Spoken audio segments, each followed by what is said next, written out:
du Père, du Fils et du Saint-Esprit, un seul Dieu. Amen. On continue avec le sermon sur la montagne qui a été donné par le Christ et qui sont transcrits dans les chapitres 5, 6 et 7 de l'Évangile selon saint Matthieu. Et donc on continue avec le chapitre 7. Ne jugez point afin que vous ne soyez pas jugés. C'est un verset qui est très court et qui est profond de sens évidemment, avec un autre conseil pour le comportement du chrétien, qui est de dire qu'il ne faut pas juger afin de ne pas être jugé. Et effectivement, le jugement, c'est un péché qui existe depuis le début des temps, qui a toujours existé et qui est un péché qui est assez grave pour plusieurs raisons. Et les premiers qui sont tombés là-dedans sont Adam et Ève, tout simplement. Adam, qui au début disait d'Ève qu'elle était la chair de sa chair, l'eau de ses os, et qui, quand il a dû se justifier, parce qu'il avait fait un péché et mangé l'arbre de la connaissance, le fruit de l'arbre de la connaissance du bien et du mal, il a dit c'est la femme que tu as mise avec moi qui m'a poussé à faire ça, alors qu'on t'a rien obligé à faire. Évidemment, Adam, c'est toi qui étais responsable. Pourquoi tu juges Ève alors que c'est toi c'était dans ta main de manger ou pas ce fruit? Et de même Ève qui a reproché au serpent ce qu'elle a fait alors qu'elle n'avait aucune obligation.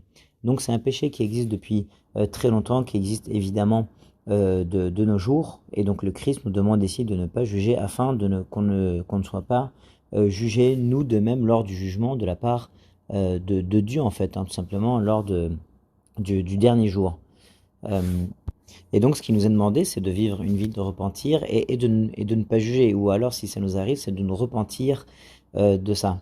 Et pourquoi c'est grave? Parce que ça prouve un manque d'amour en fait. Ça montre qu'on préfère regarder les erreurs des autres plutôt que de regarder ses propres erreurs à soi. Ça montre qu'on est concentré sur les erreurs des gens, on cherche à corriger les erreurs des gens plutôt que de regarder les défauts qu'on a à l'intérieur de nous-mêmes. C'est qu'on regarde aux apparences plutôt que de regarder à l'intérieur de notre cœur.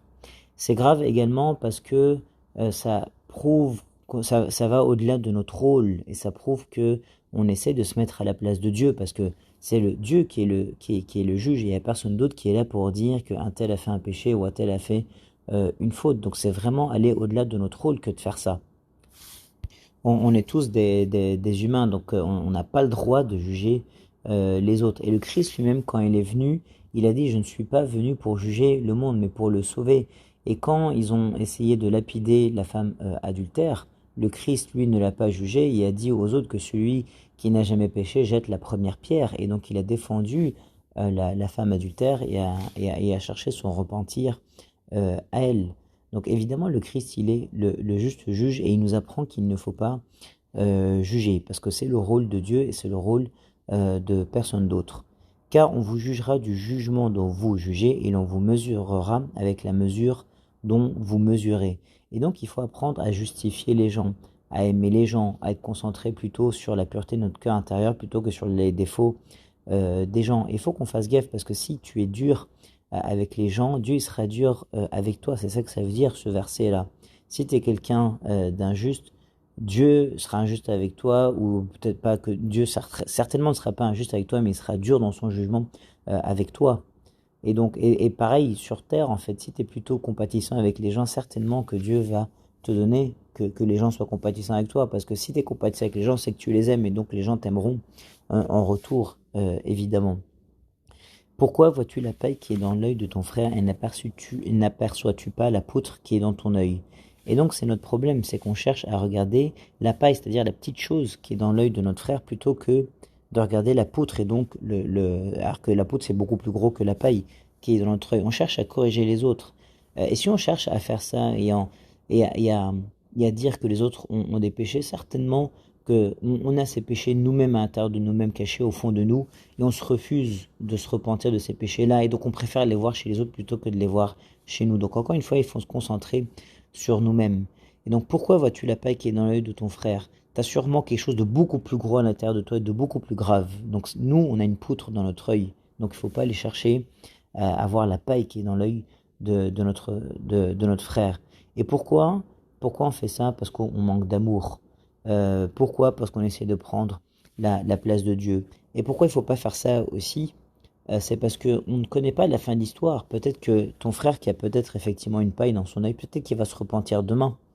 Toi, peut-être que si tu n'es pas dans un péché, tu ne sais pas dans l'état dans lequel tu seras demain. Le bon larron, par exemple, c'est facile de le juger juste avant qu'il monte sur la croix et de dire que c'était un voleur et qu'il était mauvais. Par contre, il suffit de regarder la fin de sa vie pour comprendre qu'il a eu un repentir et qu'il a dit au Christ, souviens-toi de moi quand tu viendras dans ton royaume et qu'il a fini au paradis.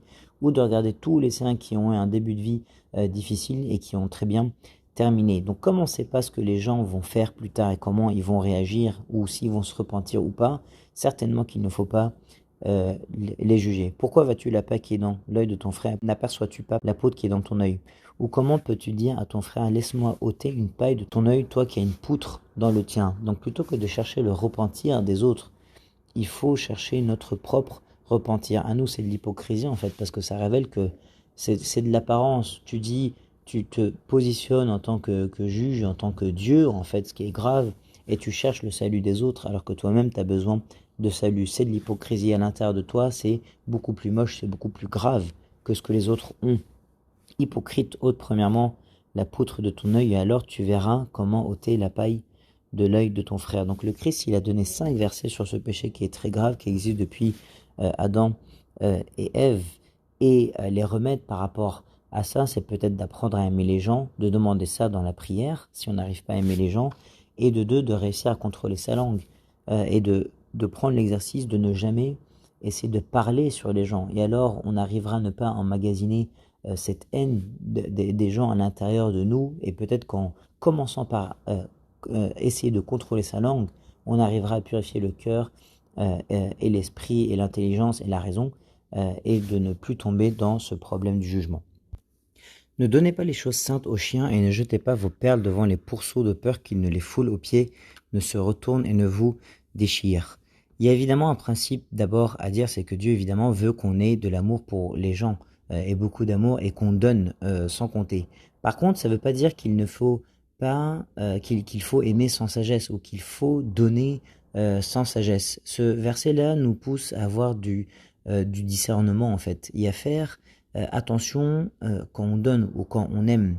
Et donc, et c'est possible évidemment de ne pas juger, mais d'avoir du discernement quand même et de reconnaître une faute. Dieu dit dans d'autres commandements, il ne faut pas appeler le mal bien et appeler le bien mal. S'il y a quelqu'un qui dit un mensonge, ça s'appelle un mensonge. Par contre, il ne faut pas dire que cette personne-là est un menteur et ne pas l'aimer. Il faut aimer cette personne-là, reconnaître le mensonge, mais pas la traiter ou la juger de menteur, mais plutôt prier pour cette personne, l'aimer, mais avoir le discernement de reconnaître. Donc il est évidemment possible de ne pas juger, et en parallèle de ça, d'aimer la personne évidemment, et de discerner en fait entre ce qui est bien et ce qui est mal.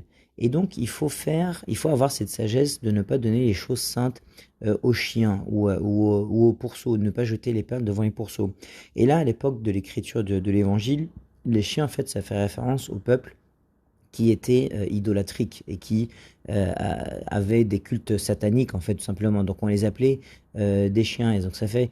Il y a un autre exemple comme ça qui est donné avec l'histoire entre Jésus et la femme cananéenne, où Jésus avait dit, il n'est pas permis de donner de la nourriture aux chiens. Et donc la femme cananéenne, certainement qu'elle connaissait cette phrase, elle avait dit, oui, mais les chiens ils peuvent manger les miettes en dessous. Donc la femme cananéenne savait que les peuples païens, et ceux qui n'étaient pas juifs en tout cas, étaient appelés des chiens.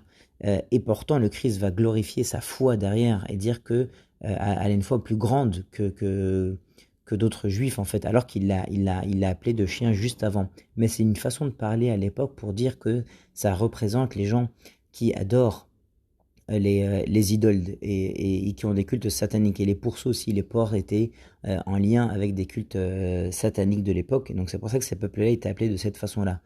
Et donc, il faut avoir la sagesse, parce que quelquefois, quand tu vas aller chercher à convaincre forcément quelqu'un au niveau du christianisme ou de la divinité du Christ ou autre, la personne ne va pas vouloir te croire, va se moquer de toi, et donc il ne faut pas chercher à parler à tout le monde. Par contre, il faut aimer tout le monde. Et ce qu'il faut faire avec cette personne-là, c'est pas forcément lui parler.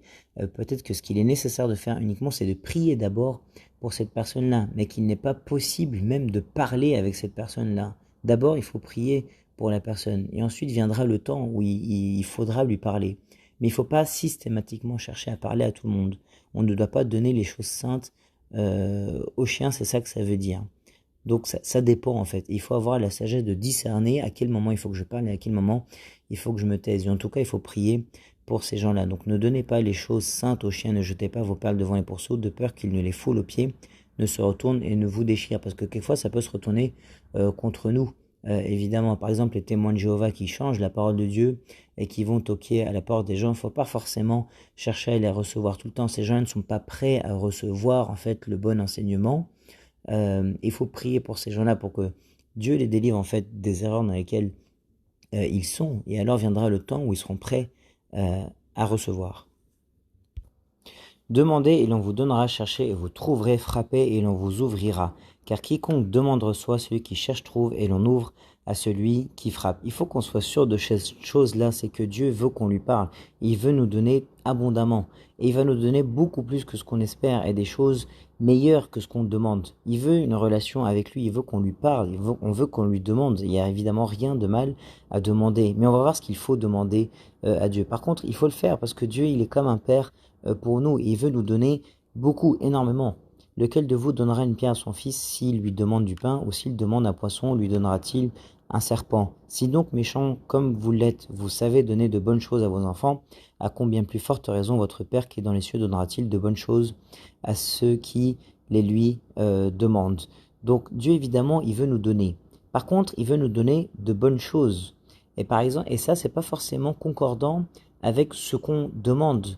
Mais ce qui est sûr, c'est qu'il nous donne des choses qui sont meilleures. Et donc, pour donner un exemple, peut-être qu'on peut demander une guérison et que Dieu ne nous donne pas immédiatement parce que c'est notre bien et parce qu'il veut nous laisser avec une certaine maladie ou avec une certaine épreuve parce que c'est pour notre bien, parce que c'est ça qui permettra derrière d'avoir un état de repentir, c'est ça qui permettra qu'on ira au royaume des cieux.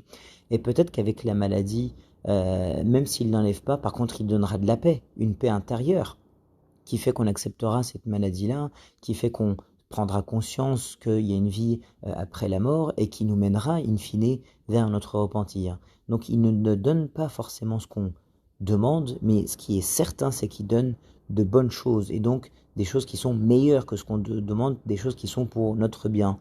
Et donc Dieu ne répond à une prière pas forcément en acceptant ou en exaucant la prière, la réponse est soit oui, soit non, soit oui, mais pas maintenant, mais dans tous les cas, c'est pour ton bien. C'est ça qu'il faut avoir comme principe et toujours se rappeler. Ensuite, Dieu nous dit, demandez pour que votre joie soit parfaite. Effectivement, et ça c'est en lien avec ce qu'on vient de lire là. Ou dans d'autres versets, il dit qu'il faut demander le royaume des cieux et que tout le reste nous sera donné par surcroît. Et donc ce qui compte, c'est de faire des demandes spirituelles, en fait, de ne pas forcément faire des demandes matérielles ou terrestres. Demander le royaume des cieux, c'est demander d'aimer les gens, c'est demander de l'humilité, c'est demander un cœur qui aime Dieu, demander un repentir en fait dans la prière. Ça c'est des choses, ça c'est le royaume des cieux qu'on demande, c'est de reconnaître la voix de Dieu, par exemple. Tout ça c'est des choses spirituelles qu'on peut demander plutôt que de demander des choses matérielles. Et évidemment que ça c'est des bonnes choses, et donc évidemment que Dieu donne ces choses-là. Donc il faut qu'on soit sûr que Dieu il écoute nos prières et qu'il les répond, et avec de meilleures choses, avec de bonnes choses par rapport à ce qu'on demande. Tout ce que vous voulez que les hommes fassent pour vous, faites-le de même pour eux, car c'est la loi et les prophètes. Et rappelez-vous, dans l'Ancien Testament, il y avait cette loi-là qui disait que tu aimeras le Seigneur ton Dieu de tout ton cœur, toute ton âme, de toute ta pensée, de toute ta force, et ton prochain comme toi-même. Et c'était le résumé de la loi de l'Ancien Testament. Et là, le Christ nous redonne une règle d'or, un résumé pareil de la loi ou du comportement chrétien à avoir, et qui consiste à dire, c'est facile à comprendre, tout ce que vous voulez que les hommes fassent pour vous, faites-le de même pour eux. Donc si tu veux que les gens t'aiment, il faut les aimer. C'est un exemple trivial. Et il n'y a pas écrit au passage, pour nous aider à comprendre aussi, tout ce que les hommes font pour vous, faites-le de même pour eux. Non, tout ce que vous voulez que les hommes fassent pour vous, faites-le de même pour eux. Donc il ne faut pas imiter ce que les gens font, parce que sinon on s'en sortira jamais. Si les gens nous mentent, il ne faut pas se dire je vais leur mentir aussi, ou s'ils nous frappent, je vais les frapper aussi, ou s'ils sont injustes avec moi, je vais être injuste avec eux aussi. Mais il faut répondre en fait à ce mal par le bien, et parce que c'est ça que tu veux qu'on fasse pour toi, évidemment, qu'on te traite bien. Et tu verras que si toi tu commences à traiter les gens de cette manière, là tu verras que c'est ce que tu obtiendras en retour. C'est cette règle-là, et c'est ce qui est écrit ici dans ce verset 12. Donc tout ce que vous voulez que les hommes fassent pour vous, faites-le de même pour eux, car c'est la loi et les prophètes. Entrez par la porte étroite, car large est la porte, spacieux est le chemin qui mène à la perdition, et il y en a beaucoup qui entrent par là, mais étroite est la porte, resserrez le chemin qui mène à la vie, et il y en a peu qui les trouvent. Et donc là, ce que nous demande de faire le Christ, c'est de faire des efforts. De faire des efforts en appliquant tout ce qu'il nous a enseigné de faire dans les chapitres 5 et 6 et 7. Au début de ce chapitre 7, on est en train de clôturer le sermon sur la montagne là. Et ça demande de faire des efforts. C'est beaucoup plus facile en fait de ne pas faire tout ce qu'il nous a dit de faire dans les chapitres 5, 6 et 7 là, et de se laisser aller dans le courant du monde. Mais non, ça demande des efforts, d'aimer les gens, ça demande des efforts, d'avoir un cœur pur, de faire vraiment, il faut. Et on va pas recommencer à énumérer tous les enseignements qu'on a dans les chapitres 5 et 6, mais c'est des efforts. Donc c'est une porte étroite dans laquelle il faut se baisser pour rentrer, c'est-à-dire qu'il faut faire des efforts et ne pas se laisser aller dans le courant du monde et en étant pécheur comme lui. Et la caractéristique de cette porte-là, c'est qu'elle est étroite, donc elle est tout le temps devant toi, en fait. Cette porte, elle est large, elle est spacieuse, et elle est devant toi, tu n'as même pas besoin de la chercher. Et ça mène à la mort, évidemment, à la perdition, parce que c'est pas les commandements de Dieu, c'est pas un chemin de repentir. Et le problème, c'est que c'est des effets de mode. Il y a beaucoup de gens qui rentrent par là. Donc il faut pas se dire, ah bah, tout le monde ment, donc je vais mentir parce que tout le monde le fait. Ça peut pas être un principe de raisonner de cette façon-là. Moi, je ne vais pas mentir et je vais imiter le peu de saints qui existent et qui ne sont pas des menteurs, en fait, ou qui ne disent pas de mensonges. Et à contrario de la porte qui est large et qu'il n'est pas difficile de trouver, la porte qui est étroite, euh, elle est difficile à trouver. Il y en a peu qui les trouvent, cette porte, ce chemin ou cette porte qui mènent à la vie. Et on sait, et on comprend maintenant que c'est ça qui mène au royaume des cieux. Et c'est quelque chose qu'on doit chercher. Faire ces efforts-là ou chercher à aimer les gens, chercher le repentir, le cœur pur et tout ce qu'on a lu dans les deux chapitres précédents et ce troisième-là, là maintenant, c'est quelque chose qui se cherche. C'est pas facile, évidemment, à faire, ou en tout cas, c'est beaucoup plus facile de se laisser aller dans notre comportement euh, plutôt que de faire des efforts comme on l'a dit. Et gloire à Dieu éternellement. Amen.